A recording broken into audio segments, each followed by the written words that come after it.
अस्सलाम वालेकुम व्यूअर्स। जैसा कि आपको पता है कि पाकिस्तान ने दौरे ऑस्ट्रेलिया के लिए और जिम्बाब्वे के लिए स्क्वाड का ऐलान कर दिया।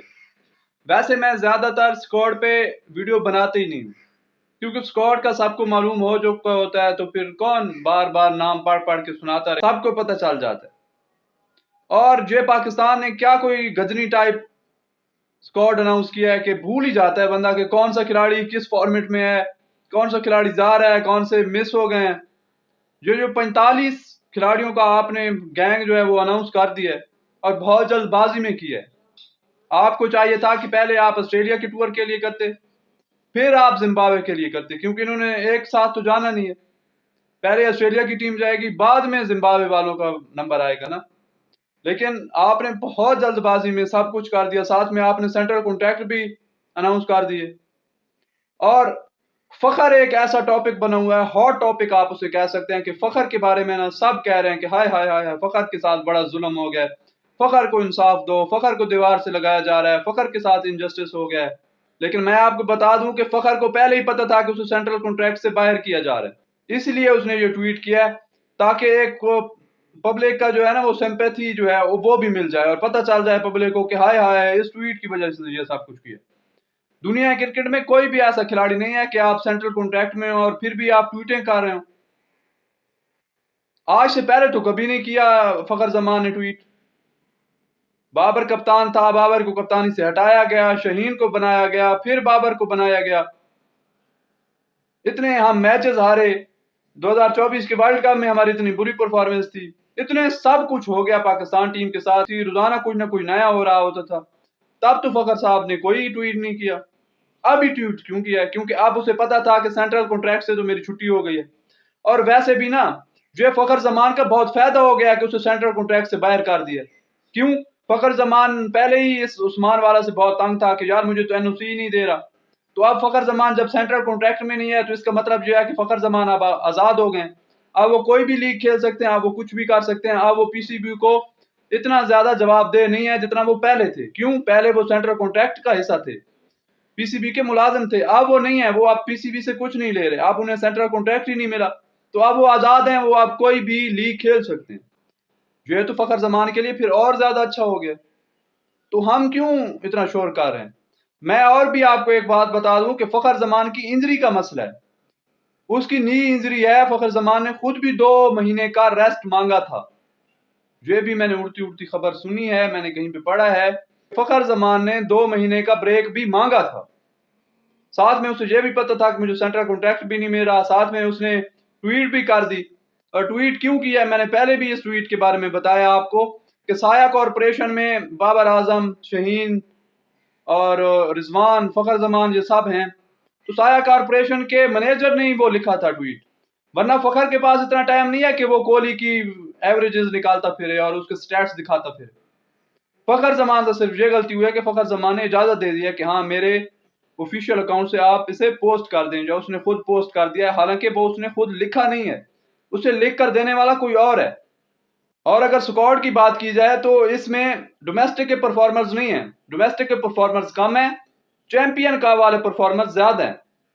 और जे टीम सेलेक्टर्स की टीम कम लग रही है, मेंटोर्स की टीम ज्यादा लग रही है। कि जो मेंटोर्स को बेहतर लगता था, जो मेंटोर्स की जेर नजर रहा, जेर निगरानी रहा, जिसने चैंपियन कप में परफॉर्म किया, वो टीम में आ गया डायरेक्ट ही। जिस तरह से पहले पीएसएल में आप अगर 2 मैचेस में परफॉर्म करते थे आप टीम में आ जाते थे, अब आप चैंपियन कप में 2 मैचेस में परफॉर्म करें आप टीम में आ जाएंगे। दूसरा, फखर जमान भी आकिब जावेद का ही बंदा है, फखर जमान भी लाहौर कलंदर का मेन खिलाड़ी है। तो ये तो आप सोचे ही ना कि फखर जमान का कैरियर तबाह हो गया, ये हो गया, वो हो गया, ऐसा कुछ भी नहीं होगा। फखर जमान चैंपियन ट्रॉफी लाजमी खेलेगा और इन्हें चैंपियन ट्रॉफी खिलानी पड़ेगी, और ये फखर जमान को खुद वापस लेकर आएंगे। क्योंकि सैम और अब्दुल्ला शफीक ये अभी बच्चे हैं, इनसे नहीं परफॉर्म होगा। इन पे आप इतना भरोसा नहीं कर सकते, इन पे आप इतनी जिम्मेदारी नहीं डाल सकते और आप ये कहें कि हमारे यही 2 ओपनर्स हैं और हम इन्हीं के साथ चैंपियन ट्रॉफी में जाएंगे, ऐसा नहीं हो सकता।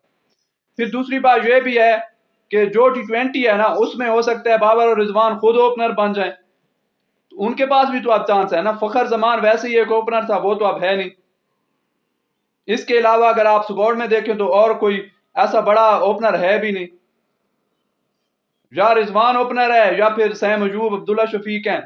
अगर चौथा कोई नाम है ओपनिंग के लिए, हसीबुल्ला, वो ओपनिंग कर लेगा, बाकी कोई ओपनर है ही नहीं।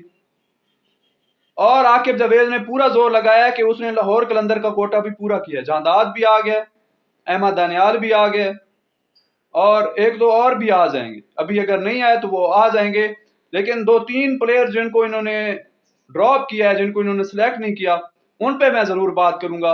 एक है मेहरान मुमताज, आपने उसे टेस्ट में कर लिया सिलेक्ट, लेकिन आप उसे वाइट बॉल में नहीं लेके गए, आपको लेके जाना चाहिए था। ऑस्ट्रेलियन पिचेस पर शान मसूद की परफॉर्मेंस सबसे बेहतर थी, लेकिन आपने उसे वाइट बॉल में ड्रॉप कर दिया। शान मसूद की, जैसा कि मैंने पहले कहा कि टेस्ट में इतनी अच्छी परफॉर्मेंस नहीं थी, टेस्ट में आप उसे ड्रॉप कर सकते थे, लेकिन आपने उल्ट किया। आपने टेस्ट में उसे कैप्टन बना दिया, जहां पे उसकी परफॉर्मेंस जरा कमजोर है, बहस करने के लायक है, और जहां पर वनडे में उसकी परफॉर्मेंस आपसे बेहतर है, उसकी 53 की एवरेज है। T20 में ऑस्ट्रेलियन पिचेस पर, T20 वर्ल्ड कप में वो आपका हाईएस्ट रन स्कोरर था, वहां से आपने उसे ड्रॉप कर दिया। इसके अलावा आकिब जावेद वो खिलाड़ी है, वो फास्ट बॉलर है कि जिसकी गैरी क्रिस्टियन ने बहुत तारीफ किया कि ये टैलेंटेड है, इसकी जो बॉलिंग है मुझे बहुत मजा आया देख के। आकिब जावेद का नाम भी आ रहा था, लेकिन आपने उसे ड्रॉप कर दिया है।